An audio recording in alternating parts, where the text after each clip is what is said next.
Welcome to Disability Empowerment Now, Season 4. I'm your host, Keith Murphy DiConcini. Today I'm talking to Steve Verdile, who is the founder and creator of the Squeaky Wheel and the creative manager of NBC Universal Corporate. Steve, welcome to the show. Thank you for having me, Keith.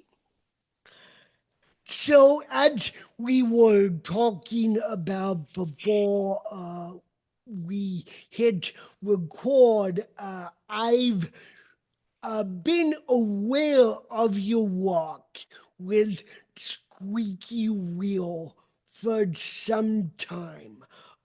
It always makes me chuckle because it's uh, sort of like The Onion, a satirical disability related news and jokes.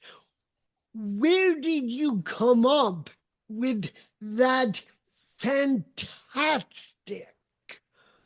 topic and idea?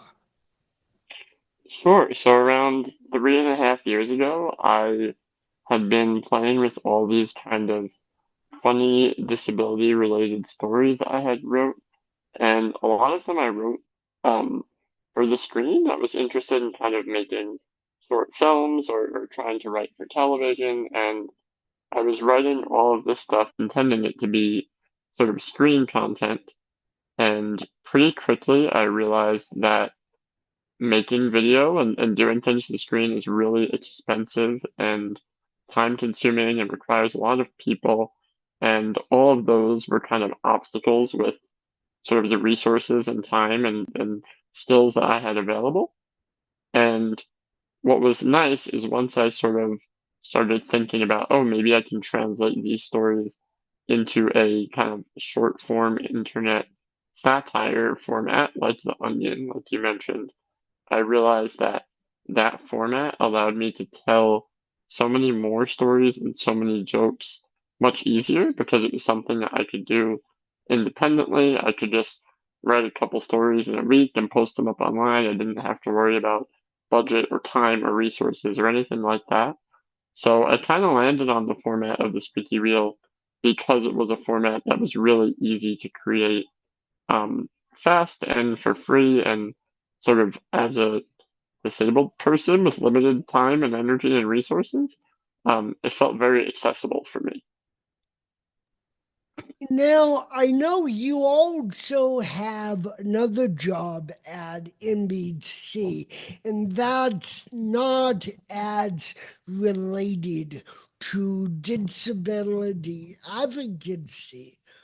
But still, that's a big job of a well known company, corporation, what they like to go by.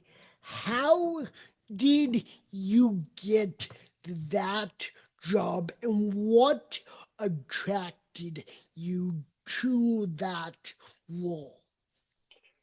Sure. So I started at NBC as an intern, which was in 2017. And I was a college student studying graphic design.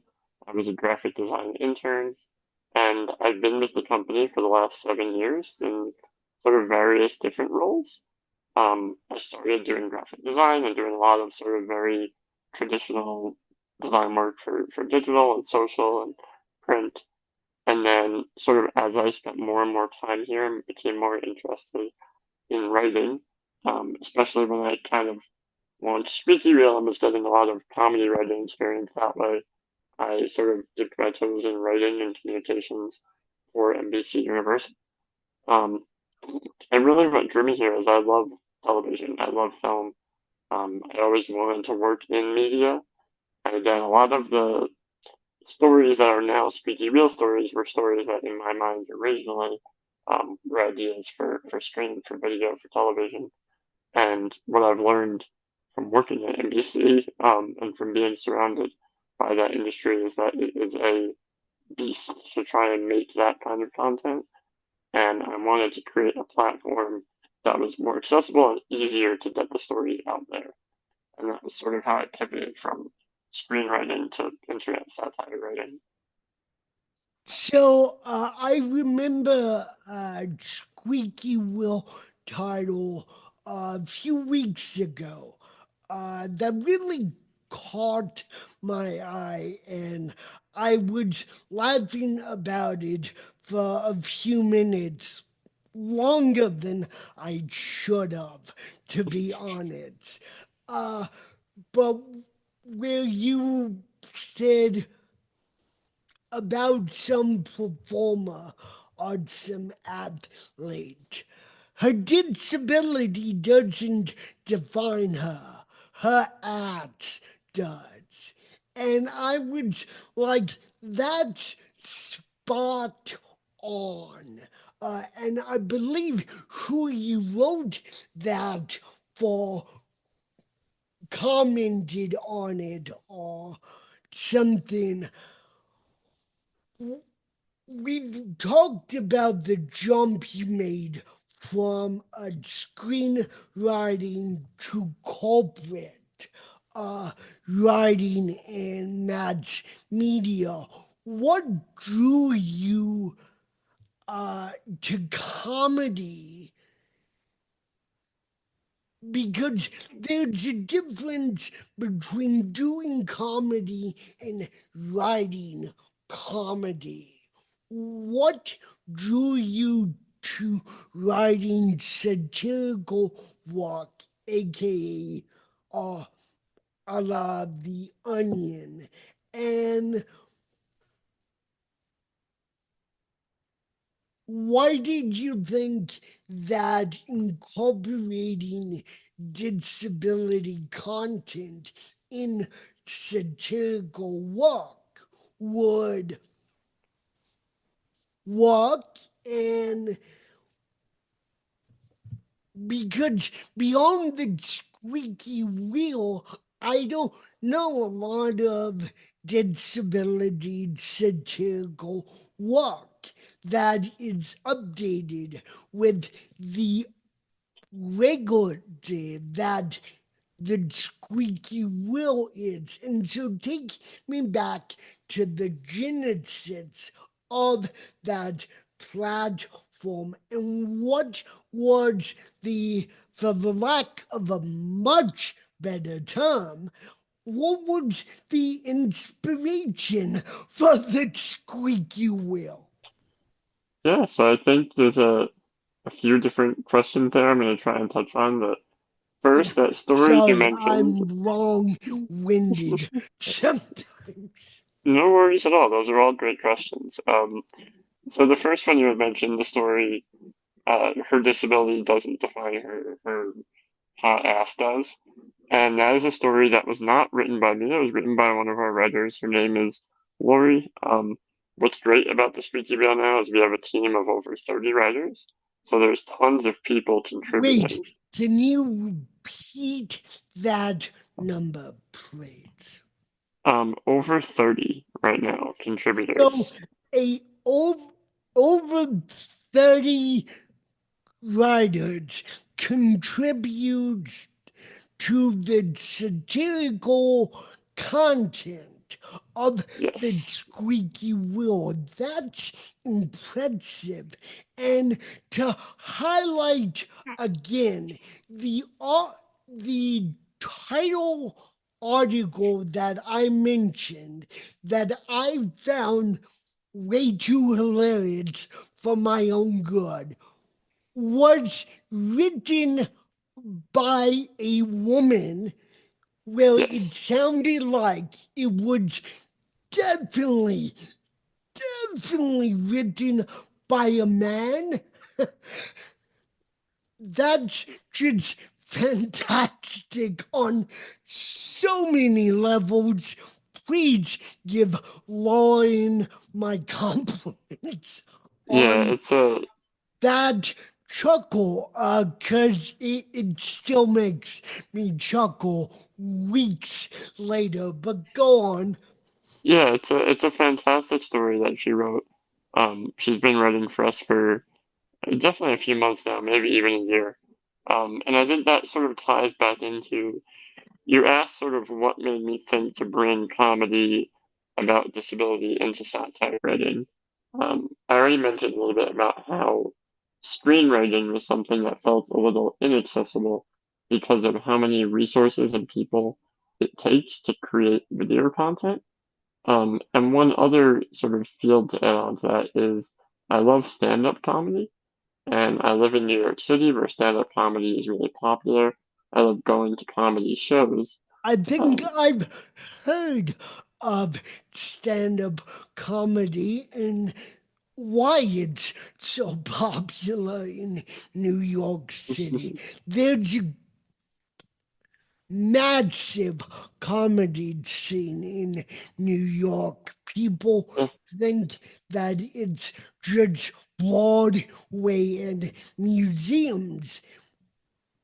But if you know where to look, there's a massive comedy following. So definitely. Yeah. So in New York, comedy is so big. I love going to comedy shows and comedy clubs, but the stand-up comedy industry is another industry that, at least for me, is not very accessible. Primarily because a lot of the venues themselves aren't wheelchair accessible, and the lifestyle of trying to perform comedy is pretty brutal in that you're often performing super late at night for no money at all in areas that are really far, and sort of you're juggling like your whole day life of working a job and sort of paying all your bills, whereas at the same time you're expected to be going out 6, 7 nights a week until 1 o'clock in the morning to perform comedy for 5 minutes for $10. And that lifestyle is just so hard for anyone, let alone it's someone disabled. grueling. It's absolutely grueling. I mean, it's Exactly. giving me chronic fatigue, which I already have. Just trying to imagine. And there are a lot of great comics. I mean, that's the Yeah, entry to comedy, but just hearing about that grueling lifestyle as a beginning starting point, yeah, it's definitely. just, it boggles my mind how anyone does that on a consistent basis. But Exactly. And I think that I brought up the number that we have over 30 contributing writers for the Squeaky Wheel. I should mention all of them are people with disabilities. And I think what that's makes that, fantastic. yeah, and what That's makes it incredible. so remarkable is that I knew there was plenty disabled people that wanted to make jokes, and I wanted to create a platform where they could make those jokes, but in a format that is accessible. So when writers write for the Squeaky Wheel, there's no sort of level of commitment. They can contribute once a week or they can contribute once a year. They can write on their own time. They can write sort of as frequently as they like and in whatever tools they like.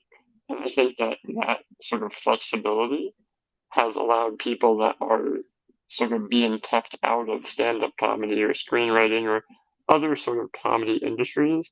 It's given them a space to be funny in a way that's accessible for them. So, do you know? Do you have viewing figures or subscribers to the website? And how long has it been going on? So it's been a little over 3 years. The first 6 months or so, it was just myself writing. I'm still one of our sort of most frequent writers, but I certainly don't write even the majority of the content. I would say most of it comes from the contributors. And most of our readership is on Instagram. I think we have around 12,000 followers at the moment, so we're sort of continuing to grow. And what's great is like, I mean, 12,000 is a big number, but compared to some other Instagram accounts, it's not huge. But it is a really engaged readership. And pretty much everyone that follows us, um, if I meet them in person or if I talk to them, they remember the headlines. They remember the account. It makes them laugh. Like I focus a lot more on reaching the right community, and I think Yeah, we've reached the disability community really well. that's fantastic on every level. Where where would you, as the founder, like to see your creation go in the next 5 or 10 years? Sure. So I think again we started the Squeaky Wheel around 3.5 years ago, and around 2 years ago we incorporated as a nonprofit organization that we call Squeaky Wheel Media. And our organization includes not only the internet publication that we've been talking about, but two other programs that are really sort of key to our growth and our future. One of them is that we do comedy writing workshops specifically for disabled people who are interested in learning about comedy writing.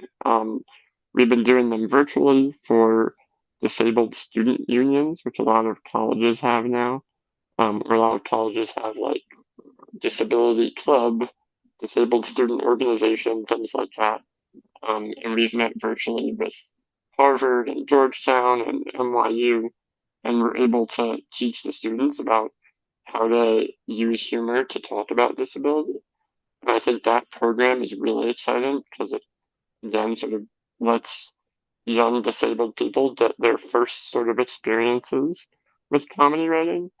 And then the other piece of Squeaky Wheel media that is super exciting is in television.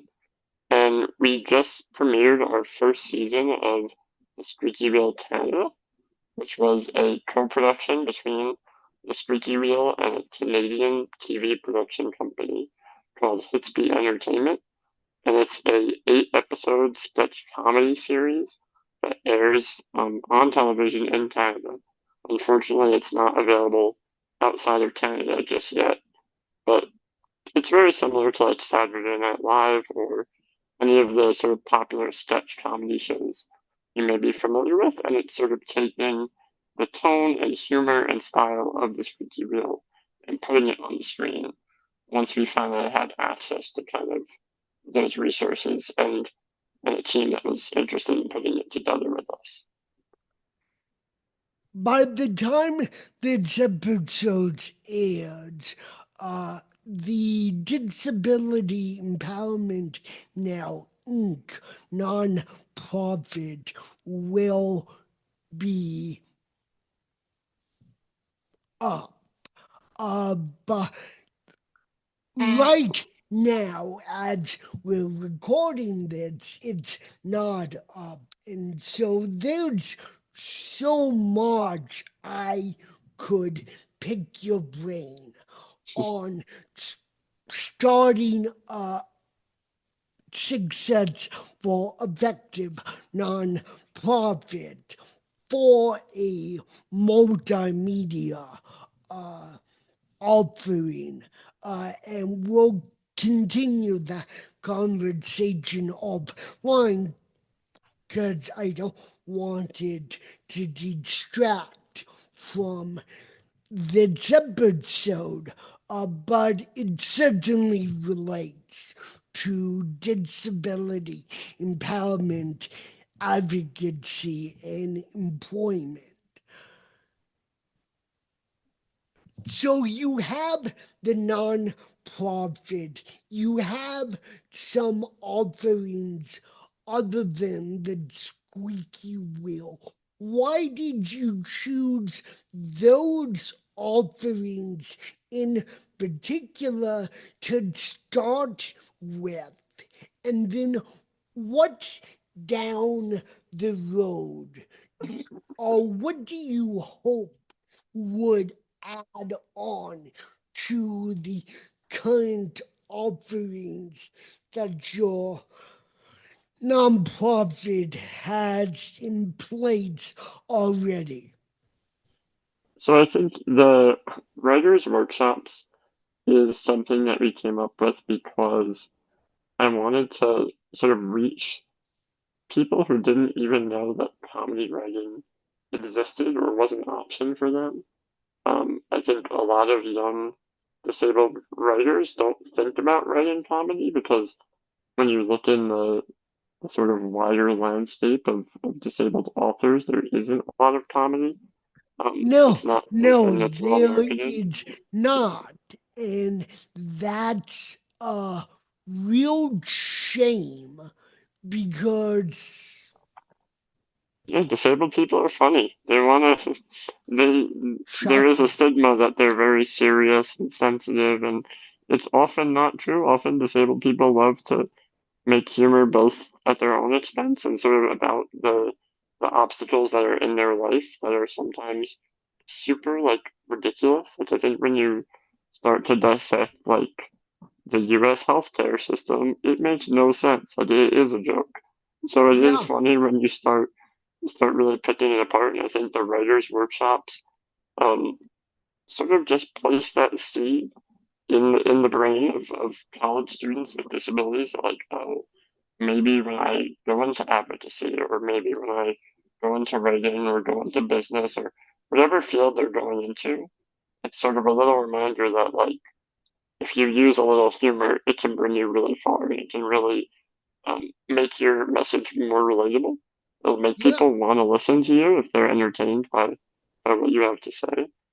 And then the television production was actually um, initiated because Andrew Morris, who started Hitsby Entertainment in Canada, reached out to me and basically said, you know, I love the website, I love what you're doing, I would love to imagine what this looks like for television, not knowing that I had already sort of started the Squeaky Wheel as a screenwriting project. And that was always kind of where I wanted to bring it.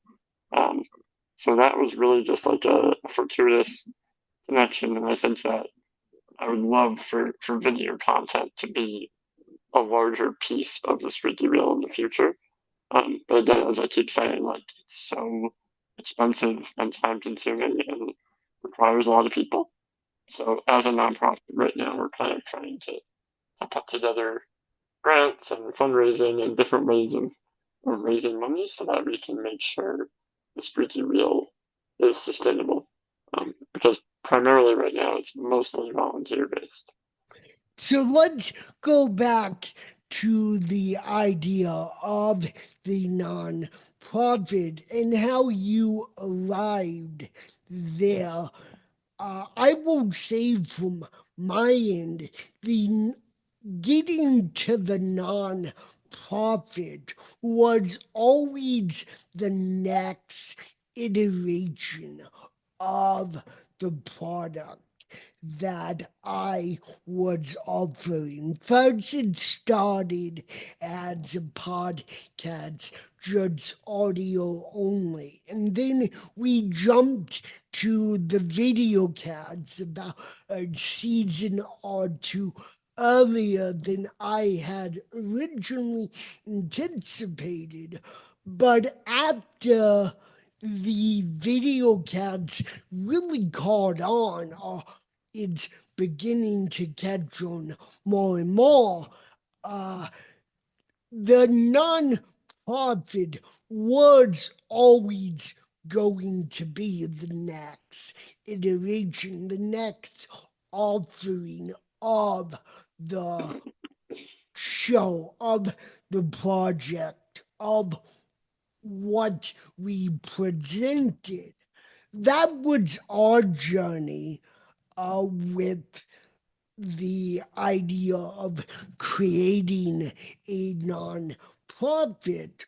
What was your journey with creating the non-profit?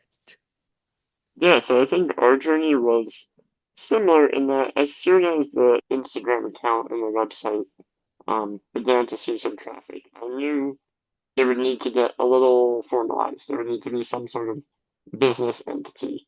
But what I Yes. really struggled with for a while was should it be a for-profit business or should it be a non-profit business?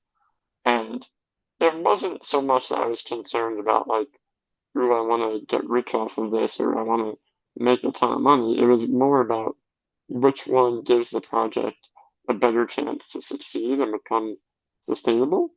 And I was really fortunate that I was able to reach out and speak to the sort of creators of some of the other really big satire websites. So I spoke with the team behind Reductress, which is a really popular one, The Hard Times, Broadway Beat. All of these are kind of big internet satire publications. And I spoke to them and I said, look, like, how are you doing it? Like, are you paying your writers? Do you make any money? Does your website generate money? How is it all set up? And what I found when I spoke to all of them is that like it's a brutal business and that like generating revenue as an online satire publication is really hard because a lot of sort of social media based businesses generate most of their money from advertisements. And advertisements are really hard if you don't have a really big audience. And they're Yeah. really Yeah, hard. they are. Yes, I'm sure as you know, it's really hard to make money that way if you don't have a massive following, which I knew kind of wasn't in our projection because this was always intended to be a project for the disability community and kind of that audience, which I knew maybe wasn't as wide or as big as something like The Onion that really appeals to everyone. Um, and I really struggled because I didn't think that it would work that way. And then I started thinking about doing it as a nonprofit because I thought that our work had a real sort of social mission behind it. And that mission was to give writing opportunities to disabled people and to kind of share their work and amplify their messages to kind of educate the general public. I think if you look at our stories, you'll find that even though they're very silly, a lot of times there's sort of little nuggets of information that you learn from reading them. Yeah, they're And very, very pointed. exactly, and I thought that, maybe if we went the nonprofit angle, we could get donations and grants from people that weren't expecting us to sort of advertise on their behalf, but just because they believed in us and wanted us to succeed. And it's a very different model than other satire magazines, but I think that where we are now, it looks like it was the right choice for us. Well, that's very good. I mean, the podcast started out as me. The original idea was me conducting interviews. No one would hear the interviews except me, and I would write them up as blog posts on a website. But then I quickly remembered, and very true, that no advocate would allow anyone else, not even another advocate, but themselves to tell their story. So I just switched the medium that I was using. As I've gone on into different seasons, I've discovered that balancing the content and making it accessible for both advocates with disabilities, but also the non disabled population, it's incredibly important to sort of act as a bridge or a stopgap. Totally. Uh, that's not at all to diminish what you and your contributors are doing. That's fantastic. But I will agree with you that everything nowadays is about numbers, numbers, numbers, numbers, massive following. Whereas 5, 10 years ago, that wasn't necessarily the case. Uh, or even 15 years ago. I mean, it was a very different landscape in the internet and how we interacted with people online and how we interacted with people in person right in front of us. Yeah, I think that that really speaks too to like if you look at because there really is so few satire publications that do have those massive followings. It's I really can only only think of the onion.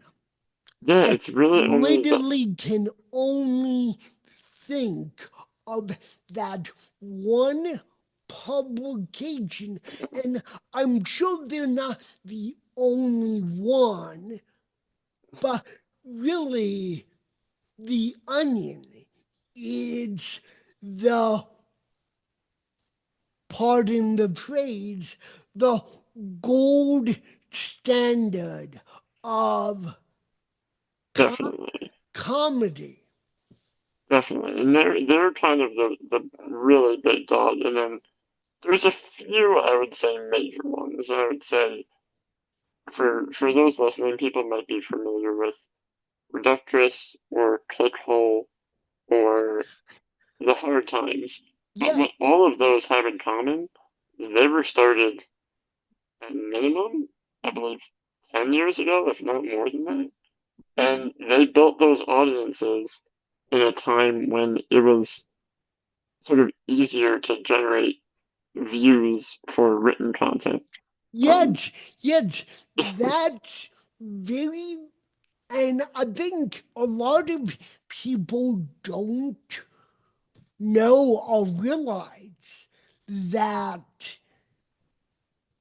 I think a lot of people think the exact opposite now that as we've progressed in the digital age and the always connected mentality that we have now, that generating views for written content would be easier than it was 10 years ago.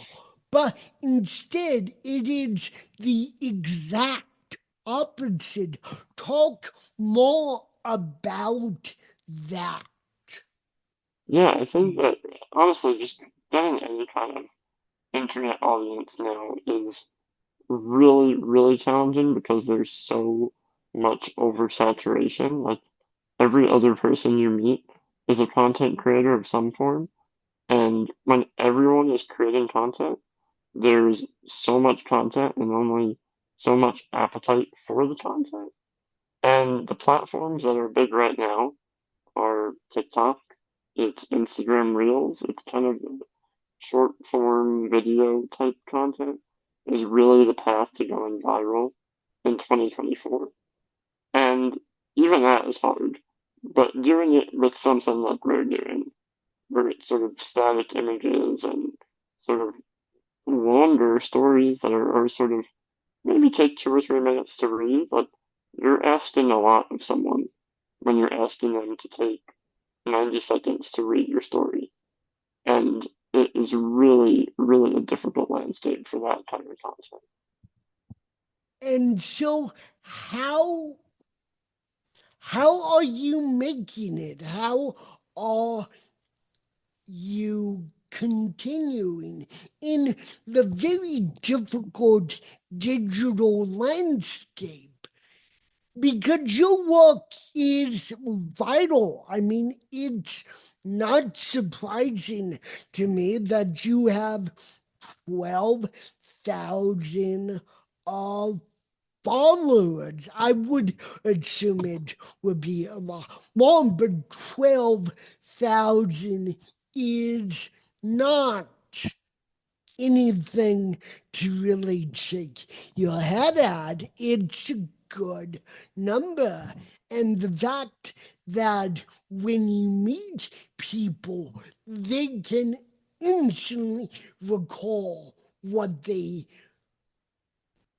read through your publication, which I only recalled the title. I didn't know there was an actual article attached to it. I tried to find that on Instagram because I thought the title, which again was written by a woman, by a woman, I, blows my mind. That I just found that title so fascinating. I Yeah, wish I had known how to access the article because I would have probably uh, laughed myself silly for 15, probably 30 minutes. Because, I mean, if the title, just the title of the article can get me giddy with excitement for minutes. I can't imagine what the rest of the article would be. And I'm sure you get a lot of comments like that, like the one I just gave from your readers through emails, through phone calls, and I mean that validation from the community must be so fulfilling to both absolutely. you and your contributors. Absolutely. And I think that there are two things there. We spend so much sort of time and brain power and energy on those headlines because, again, we know that, like, on the internet, most people read the headline and keep scrolling. That is Yep. sort of the habits, and it's not that we're in denial of that. Sometimes we actually do run stories lately that are just headlines, because again, it's like another way of getting more content out faster. But most of our stories do have sort of a short article attached or sort of swipe through if you swipe through the carousel. And really, the reason that our content works in this digital landscape is because the community really resonates with it and they're willing to share it. And I would say that, like, of our 12,000 readers, my guess is 95% of them found the Squeaky Wheel because someone shared our story, or Yeah. shared our post onto their Instagram story. Yeah. And it's a really great model because anytime we write something that resonates, a story like that one you're referring to, it'll get a few hundred people to share it, and then a few hundred more people will see it and come and follow us, and it sort of feeds the cycle. And I think that really we wouldn't be where we are without the readers. Like, the readers are part of the community, and they're part of what makes our work is Yeah, that I people want mean, to spread the word. People want to talk about the Squeaky Wheel. yeah, I mean, I was gobsmacked by that title so much that I had to do a double, triple take. That am I actually reading what I think I am? And the title was so out there that as I said, I thought some guy had written it, and I mean, that's why I mean, props to Lauren for actually writing that title because it, it is eye catching. It is satirical. It is bold, and I imagine most of your titles and stories are like that or have that flavor. You and your contributors seem to know your niche, seem to know the community that you serve with your satirical content. Was it, take me back to the beginning? Was it hard to figure that out, or was that easy, or was it a mix of both? I mean, how Um, did you discover? Because it's a brilliant concept. How did that come about? I think there's been kind of an evolution for me personally as a writer and sort of as the main editor of all the content that you see, in that when it first started and it was just me writing, I was kind of throwing a lot out there, and I had the mindset that like I'm gonna post 50 stories, and understanding that maybe some of them aren't gonna resonate that well, and that certainly was the case. That like for every story that sort of got the engagement and the likes, the next one didn't. And from there, I kind of learned myself like not only what resonates with people, but what performs well on Instagram and on social. Um, Something I really started to sort of fine tune was like the image that goes with the headline is really important. Yeah, And there's both because, people like to look at images and find them engaging. But sometimes if you put an image, for example, that doesn't have a face in it, Instagram doesn't want to amplify that. The algorithm doesn't like that. They like images that have faces. So now, as you'll see if you look at our stories, almost every photo has a face or a yeah. person in it. And it's because the algorithm prefers that. So there are certainly sort of the technical skills that I've gotten better with. I think also at times I was trying to kind of impersonate other people who I thought were funny and write stuff in the style of them.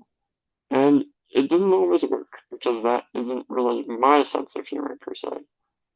And what I noticed is whichever stories made me laugh the most and I liked the most were the ones that other people liked the most.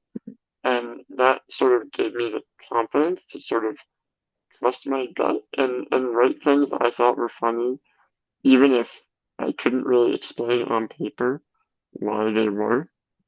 Um, One really good example there is I wrote a story, I think it was earlier this year, that said something about we ranked the six M&Ms based on how disabled we think they are. And it's a story that really is based in nothing. The M&M characters are not disabled, at least not that we know of, but from the commercials and the media, they kind of have personalities, And it was an idea that I came up with because I was furious with how many people on social media are obsessed with diagnosing fictional characters. I think we all know the stories of like Winnie the Pooh and how each Winnie the Pooh character has a different mental illness and all this stuff like that. And I was like, what if I really sort of satirized that and I tried to diagnose the red M&M and the blue M&M and the green M&M. And it You was mean idea, the hot M&M? yeah, the green one, the Apparently, sexy one. I mean it's just those ideas are both ridiculous and downright genius. I mean, I could not stop laughing on air as we're recording this episode because they would, and I I wasn't thinking about them. I would have never come up with those ideas. But they're, again, both ridiculous and downright genius. And they make you think. You stop and are like, wait, what? Hey, huh? What? I wonder what blah blah blah blah blah. I mean, that's just incredible, dude. I mean, that's just mind blowing. So And it, hats off to you. yeah, and the reason I bring that one up is because I think it's a good example that like when that thought popped in my head, I thought it was funny and silly. And I don't know that there's any science behind why it's funny or why it works or why. I think it's another one that if you show that headline, we ranked the six M&Ms by how disabled they are. I think most non-disabled people might not find it funny or might find it confusing, but like there's Yes, just something about it that resonates, and it resonated with me, and I put it up there, and it performed really well. It also has there's another thing on social where like stories do well when people have something to respond to. And people were in the comments being like, oh, I disagree. I think the green one is the most disabled, or I think the orange. Like, people have their own takes. And I think that that is great because it just allows them the opportunity to be silly. Um, I mean, yeah, I think that that is sort of, there's no, there's no science on how you can get to a story like that. You just learn over time, like, what resonates and what people find funny.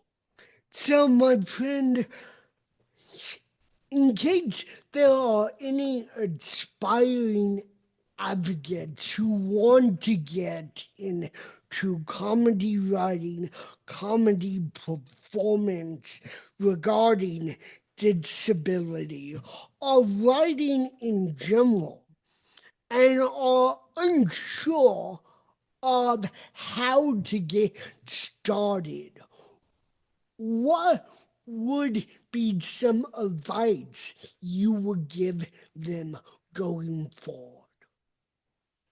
I mean, I think something that worked for me is not really trying to fight my way into someone else's space, but to create the space for myself to create the content.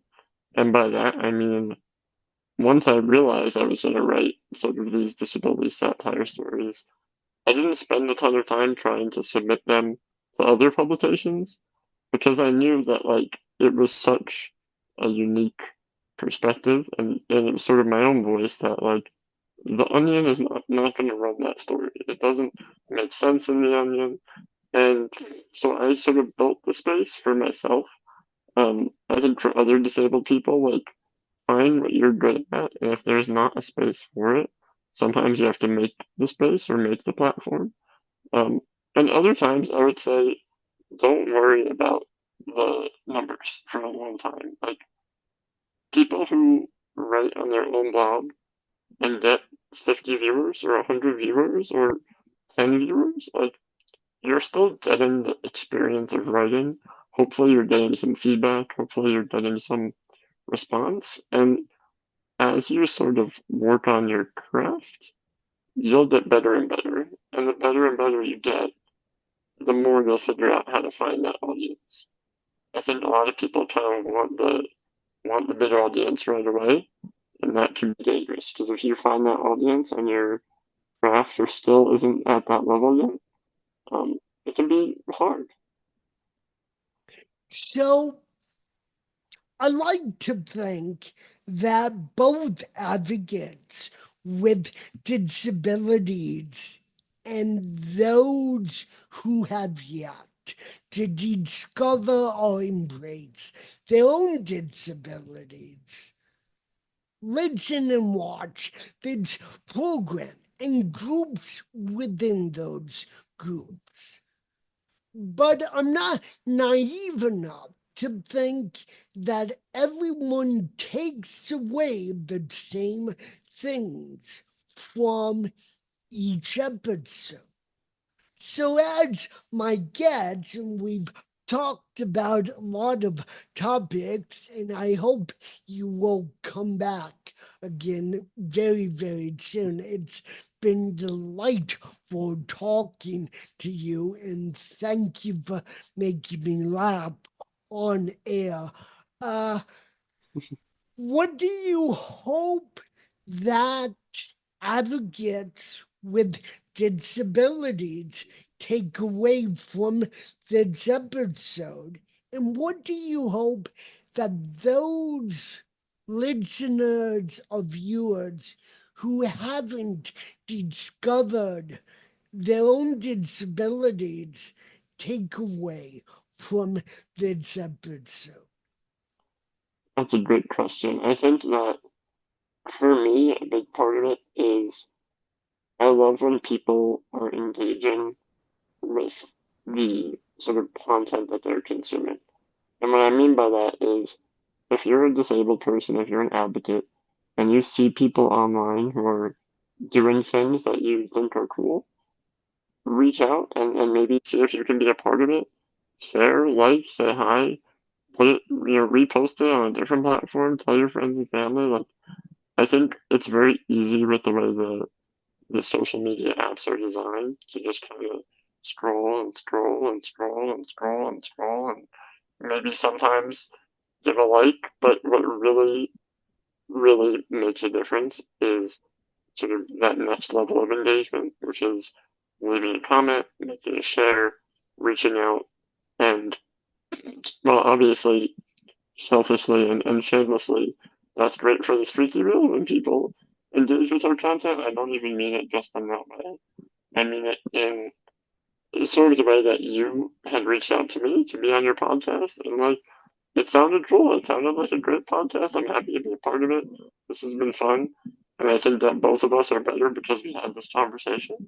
I think that Absolutely. that is so true, and sort of the more disabled people are willing to work together and support each other and amplify each other's work and participate in each other's work, it's And we better for don't everyone. have to agree on everything. Yeah, We just hold space for each other and let everything else fall away. We're all in this together, and no one gets out unscarred. Unscarred. And definitely. And so, I was just saying, I think for the sort of non-disabled people, or as you were saying, people who maybe aren't identifying as disabled yet, yeah, which I think is a clever spin on that. I hope that they see our content and maybe have a little empathy or a little bit of a aha moment where they realize that the reason disabled people love to complain is because the world isn't fair and because they they want more, they want better. They think that the situations they're in are not only unfair but silly and worth sort of making fun of. And I think that that can be really enlightening to see disabled people not sort of as complainers, but as the jokesters, as the people that see what's going on around them, acknowledge that it's a problem, but have the capability to laugh at it. I think that is incredibly empowering. Very well said, my friend. Before I let you go, and again, I hope you will come back because it's been nothing but a joy uh, talking to you and hearing about your walk through the squeaky wheel. If someone wants to find the squeaky wheel or contact you, maybe to become a contributor or have a question about starting out in comedy, what is the easiest way to reach you and to find the brilliance, the comedic brilliance that is the squeaky wheel? Yeah, so I would say the best way to find the Squeaky Wheel is on Instagram, which is at the Squeaky Wheel, and our handle is actually Squeaky SQKY. So at the SQKY Wheel on Instagram. You can also find our website at thesqueakywheel.org. Or people who want to find me personally, I'm on Instagram at Silly Verdile, and my last name is Verdile. You can find me Silly Verdile. Um, yeah, I'm always happy to talk to anyone who's interested. If anyone wants to write, if anyone wants to sort of join our team, we're always accepting submissions. Thank you, my friend. It's a vital, important work you do for the community, and I'm very happy to know you and know that your work exists in our community. I believe we're all better for it, and I look forward to our next conversation. Same here. Thank you for having me. Take care. You too. Bye bye.